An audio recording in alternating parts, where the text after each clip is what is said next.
آنفولانزا چی نوع مرضی است که گفته میشه عوارضش کمتر از کرونا نیست و آیا تداوی دارد؟ در ادامه واکسین چیست و چه کسانی باید حتما واکسین بزنند و چه کسانی باید از واکسین خودداری کنند؟ سلامت روان چیست؟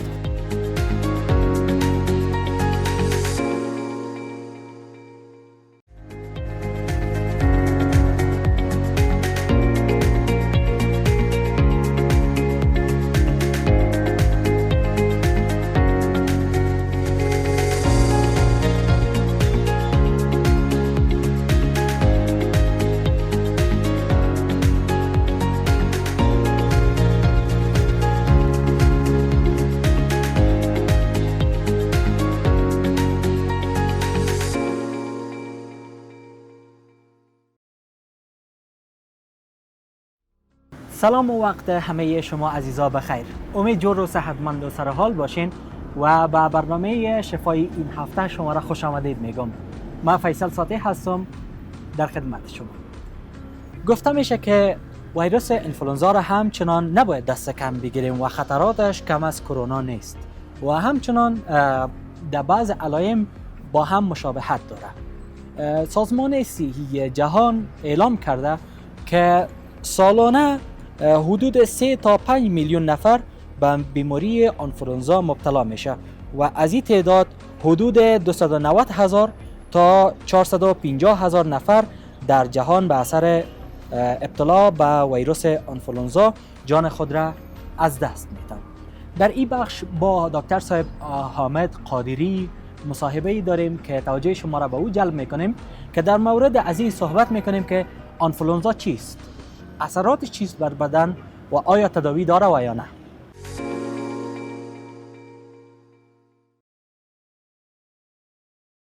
دکتر صاحب را خوش آمدید میگم. خوش آمدید دکتر صاحب. خوش باشین. اول سلام خدمت شما و خدمت تمام بینندگان تلویزیون هلال. زنده باشین دکتر صاحب، از اینکه وقت دادین. دکتر صاحب اگر مستقیم سر سوال بریم که آنفولانزا چیست و در کدام فصل شیوع از این بیشتر میشه و همچنان چطور به بدن یک فرد وارد میشه؟ بسم الله الرحمن الرحیم.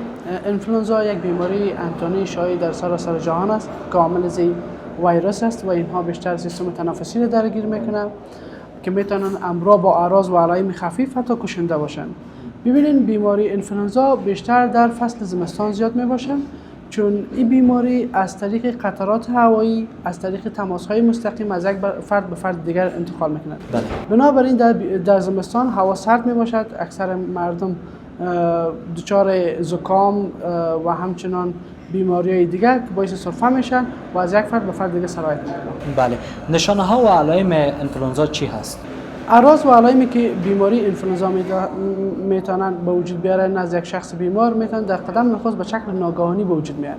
یک اعراض و علائم سیستمیک می داشته باشن. اعراض و علائم سیستمیک میتونن شامل تب باشد، جاندردی باشد و کسالت باشن و میتونن اعراض چون سیستم تنفسی را درگیر میکنه، بنابراین اعراض و علائم سیستم تنفسی را میتونن در سیستم تنفسی میتونه باعث سرفه شود و همچنان میتونه باعث آبریزش بینی شود، گلوندردی شود و میتونن همچنان اعراض و علائم سیستم هضمی میتونن. در سیستم هضمی میتونن شامل اسهالات باشند، دیگه دلبدی و استفراغات باشند.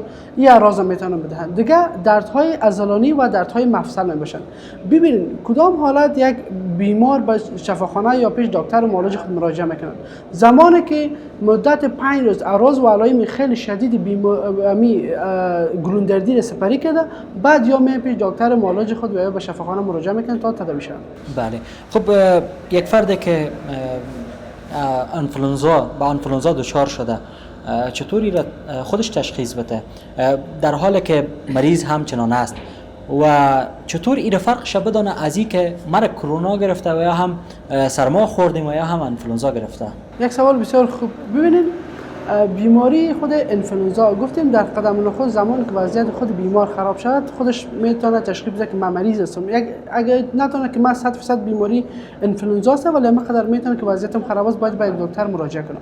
در قدم بعدی اگر ما مقایسه کنیم بیماری کرونا یا کووید 19 همراه با انفلوانزا، در بیماری انفلوئنزا اکثرا آبریزش بینی می باشد ولی در بیماری کرونا نمی باشد.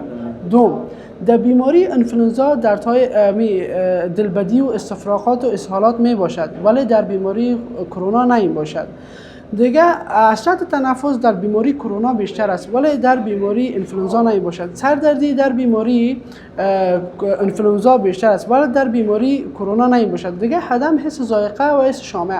در بیماری انفلوئنزا اکثرا در بیماری انفلوئنزا مریضان شکایت زیاد دارند که ما حس ذائقه و حس شامه ما از بین رفته، حس بویی ما از بین رفته. بنابراین دزیا از بین میره ولی در بیماری انفلوئنزا اینمی مشکل نمی باشه. بله. خب انفلوئنزا چی عوارض داره در صورتی که او از او پیشگیری نشه و او تداوی نشه؟ خب در صورتی که بیماری انفلوئنزا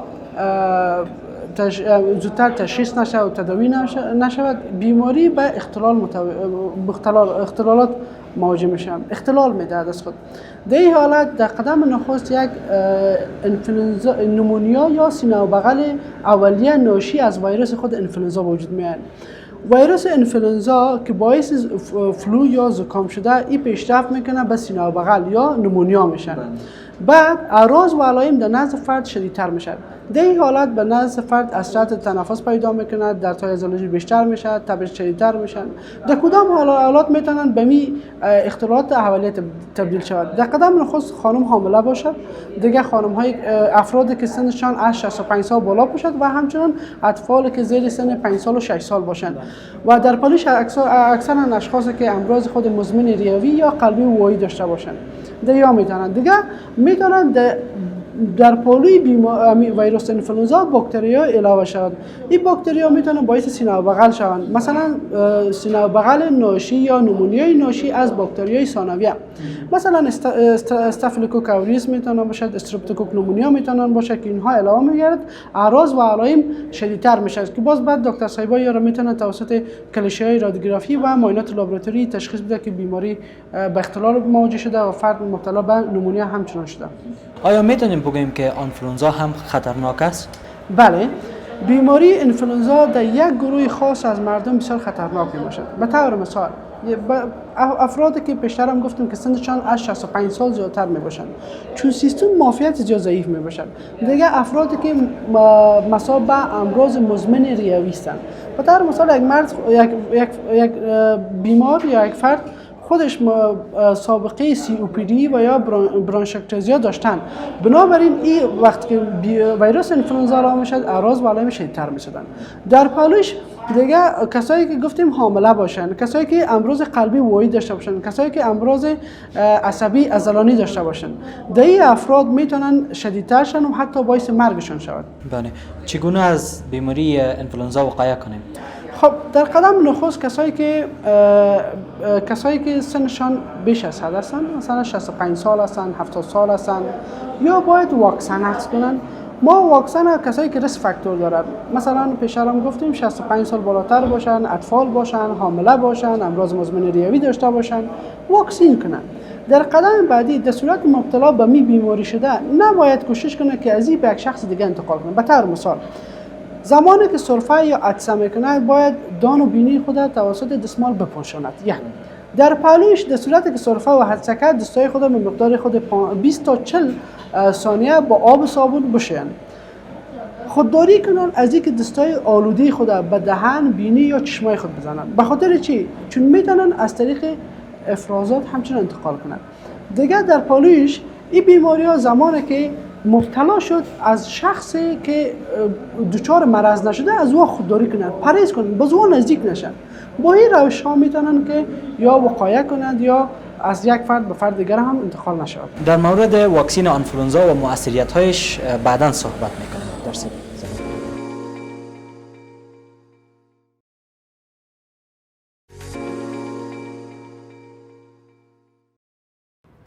تا به حال در کشور ما بسیاری افراد هستند که در مقابل واکسیناتورها می ایستند و اطفال خود را نمیگذارند تا واکسینشان کنند.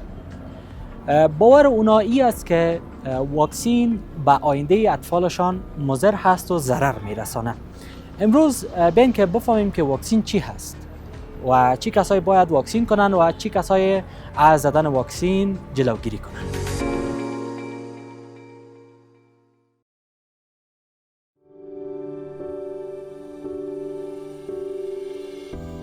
واکسین چیست؟ واکسین بخش‌هایی از مایکروارگانیسم‌های ضعیف شده یا کشته شده است و در برخی مواقع از سموم یا توکسین‌ها، آنتیبادی‌ها یا لنفوسیت‌ها در ساختن واکسین استفاده می‌شود. محتویات واکسین از بدن در برابر انواع عوامل بیماریزا مانند ویروس‌ها و باکتری‌ها محافظت می‌کند. واکسین چگونه کار می‌کند؟ واکسین‌ها موجب ایجاد ایمنی فعال در برابر عوامل بیماریزا در بدن می‌شوند. در واقع آنها این کار را به وسیله تحریک سیستم ایمنی بدن برای مبارزه با عوامل بیماریزا و از بین بردن آنها انجام می‌دهد.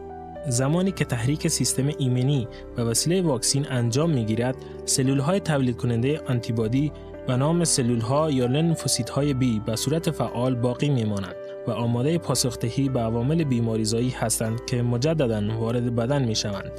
واکسین ها اغلب به صورت تزریقی مصرف می شوند، اما برخی از آنها نیز از طریق دهان یا بینی به بدن وارد می شوند.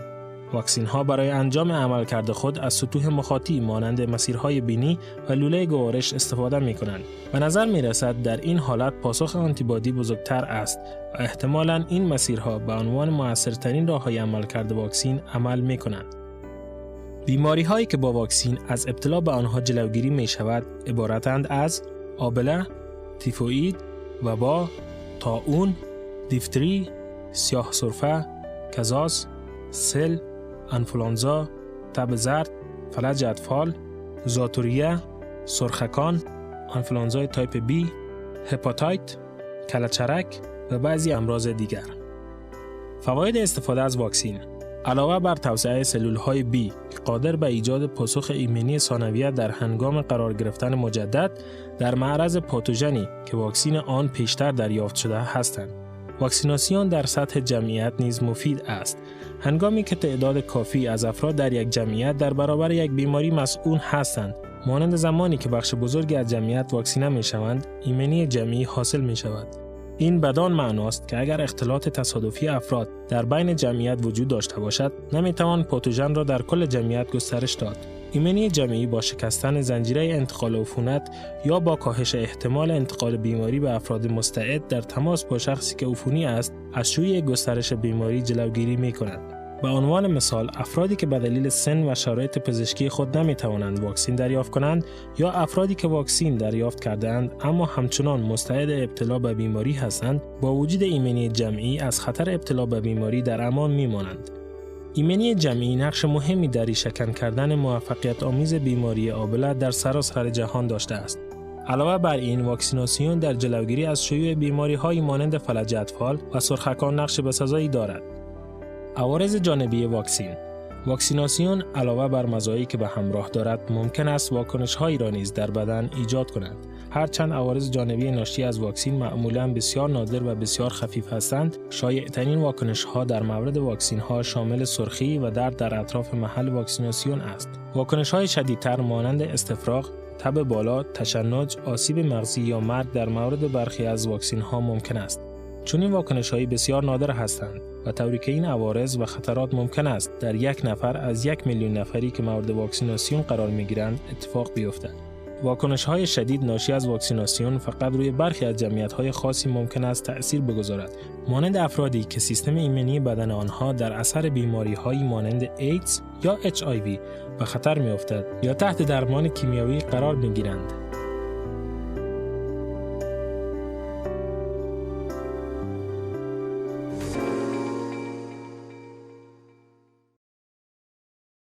موضوع ما آنفولانزا هست. در موردش قبلا صحبت کردیم با دکتر صاحب که چطور بشناسیم که آیا ما آنفولانزا گرفتیم یا همچنان کرونا و تغییرات این دو مرض. حال صحبت میکنیم در مورد واکسن آنفولانزا. خب دکتر صاحب، واکسن آنفولانزا چه رقم هست؟ واکسن انفلوئنزا برای کسایی توصیه میشد که سنشان بر اطفال حداقل از 6 سال بالاتر باشد. یک دیگه برای افرادی که ریسک فاکتور دارن، به طور مثال گفتیم امراض مزمن ریوی، قلبی، امراض عضلانی یا داشته باشن، بنابراین به زیاد توصیه میشه که شما واکسن انفلوئنزا رو بگیرید. ببینید واکسن انفلوئنزا زمانی که یک فرد حقس میکنن 100% فرد وقایع نمیکنه که دچار این مرض نشد. ممکنه دچار مرض شود، مرض انفلوئنزا شد، ولی اعراض و علائم نزد بیمار کاهش میدن، به اون قسم شدید نیم باشد، مرگ و میر کاهش میدن، سیر مرض کاهش میدن، میتونن مؤثر باشند برشان. مؤثریت واکسن انفلوئنزا چقدر است و چی فواید داره و همچنان چی وقت یک فرد باید واکسن شود؟ خب برای افراد بهتر است هر سال یا واکسن حقس کنن. قسمی که بیشتر هم گفتیم اعراض و علائم کاهش میتن، سیر مرض کاهش میتن، مرگ و میر کاهش میتن، بنابراین هر سال در فصل زمستان کوشش کنه که واکسن های انفلوئنزا را حقس کنه. در کل چطور میتونه یک فرد بدن خود را مقاوم بسازه و بدن خود را حفظ کنه از ویروس انفلوئنزا؟ خب اگر یک هوا آلوده هستن، شما میفهمید چون سیستم تنفسی در هوای آلوده بیشتر درگیر میشه، بنابراین کوشش کنه از ماسک استفاده کنن. در قدم خود بعدی در صورت خود سرفه و زکام در صورت که سرفه و یا سرفه میکنند و یا حدسه میزنند کوشش کنن از ماسک استفاده کنن. دیگه در زمان سرفه و یا حدسه کوشش کنن توسط یک دستمال و یا دستمال بینی و دهن خود بپوشانن و همچنان میتونن با بعد از هر بار سرفه و یا حدسه به مقدار خود 20 تا 40 ثانیه دستای خود را با آب صابون بشوین و در پالوش از مایعات بیشتر استفاده کنن. کوشش کنن که دفعتاً هوای سرد و هوای گرم مواجه نشوند، چون ممکن است در این حالات امی بیماری انفلوئنزا یا ویروس انفلوئنزا وارد بدنشان شود و دچار خود بیماری شود. و همچنان پیش از این میتونن که واکسن ها حقس کنن. واکسن خود انفلوئنزا برای پیشگیری خود بیماری انفلوئنزا خیلی کمک کننده است. در پهلوی واکسن های انفلوئنزا تداوی دیگر هم داره؟ بله، زمانی که یک فرد دچار بیماری خود انفلوئنزا میشد، زمانی که بر ما مراجعه میکنن در قدم نخست برش میگیم بد رست یا استراحت کن. استراحت چه فایده داره؟ در قدم نخست اگر فرد مثلا وظیفه دارن، در محیط یا جایی که کار میکنن نباید باعث انتقال بیماری انفلوئنزا و دیگه افراد سالم شوند. دوم میتونن واکسن های خود انفلوئنزا را پیش از اینکه اگر ریسک فاکتور دارن حذف کنن. در پهلوش اگر در 48 ساعت اول به خصوص 24 ساعت اول مراجعه کرده باشن، ما میتونیم برجا ادویه های ضد ویروسی را بدیم که ادویه ضد ویروسی به مقدار خود 6 روز بهشون توصیه میشن و بعد از 6 روز اعراض و علائم نزدیک بهبود پیدا میکنن. دیگه همچنان یک اعراض تعداد اعراض ما میتونیم به شکل خود عرضی ما تداوی کنیم. به طور مثال اگر جان درد یا تب دارن، ما میتونیم دواهای ضد درد برش بدیم، جان دردی بدیم برشان و همچنان تبشون کاهش بدیم. و همچنان به این بیمارا گفته میشه که از مایعات بیشتر استفاده کنید، چون مایعات و میوه‌جات بیشتر استفاده کنید تا اینها و همچنان ویتامین سی زیادتر استفاده کنید، چون اینها سیستم معافیت بیشتر تقویت میکنه. بله. خب به یک فرد که با انفلوئنزا دچار نشده، شما چی توصیه هایی دارین که اونا خود را حفاظت کنن؟ خب ما به تمام بیننده‌های عزیز تلویزیون هلال می‌خوایم بگوییم که در صورتی که دچار بیماری انفلوئنزا نشدین و یا می‌خواین که نشوین، به خاطر جلوگیری در قدم نخست همیشه کوشش کنین ماسک استفاده کنین، چون که هوا آلوده هستن. در صورتی که یک فرد اعراض و علائم بیماری انفلوئنزا را داره، از او خودداری کنین. در صورت حدسه و سرفه داشته باشین، تب بلند داشته باشین، کوشش کنین به یک دکتر معالج مراجعه کنین. از مایعات بیشتر استفاده کنین، از میوه‌جات و همچنان از کوشش کنین ویتامین سی غذا و یا میوه‌جاتی که ویتامین سی دارن از او بیشتر استفاده کنین. تشکر جناب دکتر صاحب حامد قادری، متخصص داخلی عمومی که به ما وقت دادید. تشکر از شما. سلامت باشید.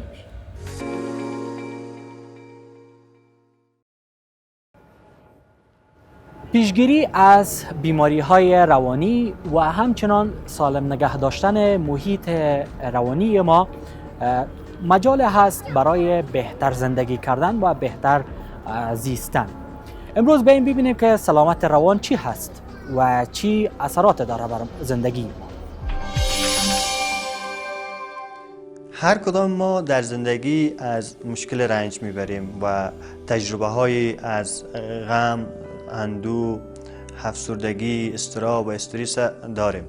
اما سالها، ماها با این مشکلات بسر میکنیم، اما نمیخواهیم که در این مورد با کسی صحبت بکنیم، در حالی که کوچکترین مشکل جسمی مانند زخم شدن یک قسمتی از بدن ما را وادار میکنه که هر چه زودتر دست به تداوی بزنیم، به پیش کسی برویم، اگر ضرورت شد به دکتر مراجعه بکنیم تا زودتر از این مشکل رهایی پیدا بکنیم. اما برعکس به خاطر تابوها و برچسب‌های اجتماعی که وجود داره ما نمیخواهیم در رابطه با مشکلات روانی خود با دیگران صحبت بکنیم. اینکه برای ما برچسبی روانی زده نشود، اینکه ما را کسی دیوانه نگه، اینکه امثال از این القاب و نامهای دیگری برای ما نته. با او خاطر این مشکل روانی خود را پیش خود نگاه میکنیم و با کسی در رابطه صحبت نمیکنیم، در حالی که یک مشکل روانی میتونه تمام حرصه های زندگی ما را مختل بسازه.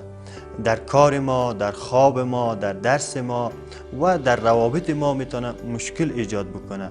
و نظر به اعلامیه جهانی سازمان صحت هم امروزه اختلال‌های خلقی مانند افسردگی و اختلال‌های اضطرابی از در رده‌های نخست اختلال‌ها و بیماری‌های قرار داره که بشر از او رنج میبره. بنابراین به خاطر محافظت و مراقبت از سلامت روان خود باید به این مسائل توجه بکنیم و اگر مشکل روانی داریم و اگر احساس میکنیم که از لحاظ روانی دچار مشکل هستیم، باید بدون کدام دلهره، بدون کدام ترس، بدون کدام خجالت این را با دیگران در میان بگذاریم. خب برای از این که ما از سلامت روانی خود محافظت کرده باشیم و مشکل روانی یا هم اختلال روانی یا هم کوچکترین نگرانی روانی که داریم، طبعا هر انسانی اگر مشکل روانی نداشته باشه و اختلال روانی نداشته باشه ولی نگرانی های جزئی و نگرانی های خردریزی روانی داره و هیچ کسی از این امر مستثنا نیست. برای از اینکه ما بتانیم خوبتر و بهتر از صحت روانی خود مراقبت بکنیم و اگر خدای نخواسته از مشکل رنج می بردیم زودتر بتانیم که او را تداوی بکنیم، گام نخست و گام اول این هست که از گفتن ازی و صحبت کردن در مورد ازی شرم و خجالت نداشته باشیم. همانند که جسم ما بیمار میشه امکان داره روان ما هم بیمار شود. ببینن بیماری هیچ جای شرم و خجالت نداره و ما باید به خاطر تداوی ازی و خاطر درمان ازی راحت بتانیم در مورد صحبت بکنیم و او را با دیگران در میان بگذاریم. و از طرف دیگر ما هم با کسانی که احساس میکنیم مشکل روانی دارن، احساس میکنیم که از لحاظ روانی رنج میبرن، خیلی همدلی داشته باشیم، بدون برچسب زدن، بدون پیش داوری، بدون قضاوت با او بشینیم، با او صحبت بکنیم. چون یکی از راههای درمان و یکی از راههای علاج بیماری‌های روانی میتونه حرف زدن و همدلی کردن با دیگران باشه. و در گام دیگر اگر احساس کردیم که مشکل روانی ما خیلی حاد هست و خیلی شدید هست، باید به مشاور و روان درمانگری که او در کار خود تخصص داشته باشه و واقعا بتونه مشکل ما را حل بکنه با او صحبت بکنیم، با او مراجعه بکنیم، در حقیقت به مشاور و روان درمان مراجعه بکنیم. کار دیگری که برای حفاظت سلامت روان و همچنان جلوگیری از بیماری های روانی میتونیم خلوت کردن با خود هست. ما در شبانه روز باید لحظات را با خود خلوت بکنیم و تمام دغدغه های ذهنی خود را روی کاغذ بریزیم و اون را اولویت بندی بکنیم، اون را ارزیابی بکنیم و ببینیم که مشکلاتی که ما از رنج میبریم واقعا قابل رنج بودن هست یا خیر، یا اینکه ما نافهمیده و نادانسته ذهن خود را با او درگیر ساختیم و او از لحاظ روانی ما را آزار میده. و بعد اگر دیدیم مشکلات بزرگ هست و مشکلات نیاز به صحبت کردن و مشوره کردن با دیگران دارد، با دیگران در میان بگذاریم. و اگر دیدیم از او کده جدیتر هست، باید به متخصصین بخش سلامت روان و صحت روان مراجعه بکنیم. در مجموع حرف ما و پیام ما این هست که ما همانند که از سلامت جسمی خود مواظبت میکنیم و مراقب صحت جسمی خود هستیم، به اون شکل مراقب صحت روانی خود هم بوده باشیم. تشکر از تمام شما بیننده های عزیز که تا به ایدم با ما بودین. امید برنامه امروز بر شما مفید قرار گرفته باشد. صفحه فیسبوک، یوتیوب و تلگرام تلویزیون هلال در خدمت شما هست. برنامه‌های گذشته شفا و برنامه‌های دیگر تلویزیون هلال را در او مشاهده کنید. همچنان سوژه هایی که میخواین او را ما در برنامه شفا روی بحث بگیریم با ما شریک بسازیم. تا برنامه بعد که در خدمت شما قرار میگیریم، با امید صحتمندی همه شما عزیزا، الله نگهدار و حافظتان.